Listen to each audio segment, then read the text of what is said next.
With heavy snow in the forecast over the next couple of days, the Idaho Transportation Department closed a section of Highway 20 to prepare the road for more snow. I'm your neighborhood reporter, Joey Martin, and I caught a ride with ITD to find out how these crews remove so much snow. We're trying to be more proactive and get it before it falls down. With Wednesday morning temperatures dipping in the -20 range along the border of Camas County and Elmore County, and with more snow on the way, crews with the Idaho Transportation Department worked through the frigid conditions in the name of proactive safety for Idaho motorists. We're just trying to clean out the snow for the next snowstorm so it doesn't fall off the hill and it slide down into the road.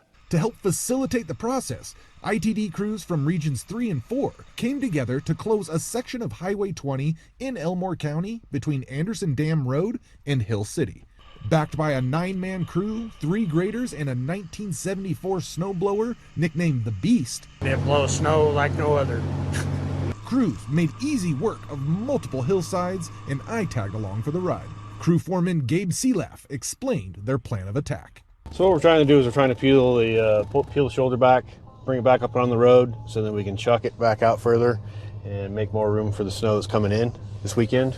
Seelaff says typically ITD is always in a reactive position, responding after issues arise, but not this time. The thing about it is usually we're reactive, not proactive. We're trying to be proactive this year.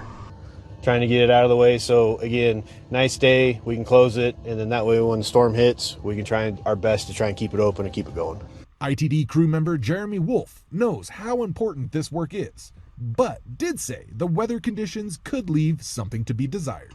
It's not as fun, but we'd much rather do this in July or, when it's warmer, but it is what it is. ITD expects the road to reopen on Wednesday at around 5 o'clock. Reporting along Highway 20 in Elmore County, I'm your neighborhood reporter, Joey Martin, Idaho News 6.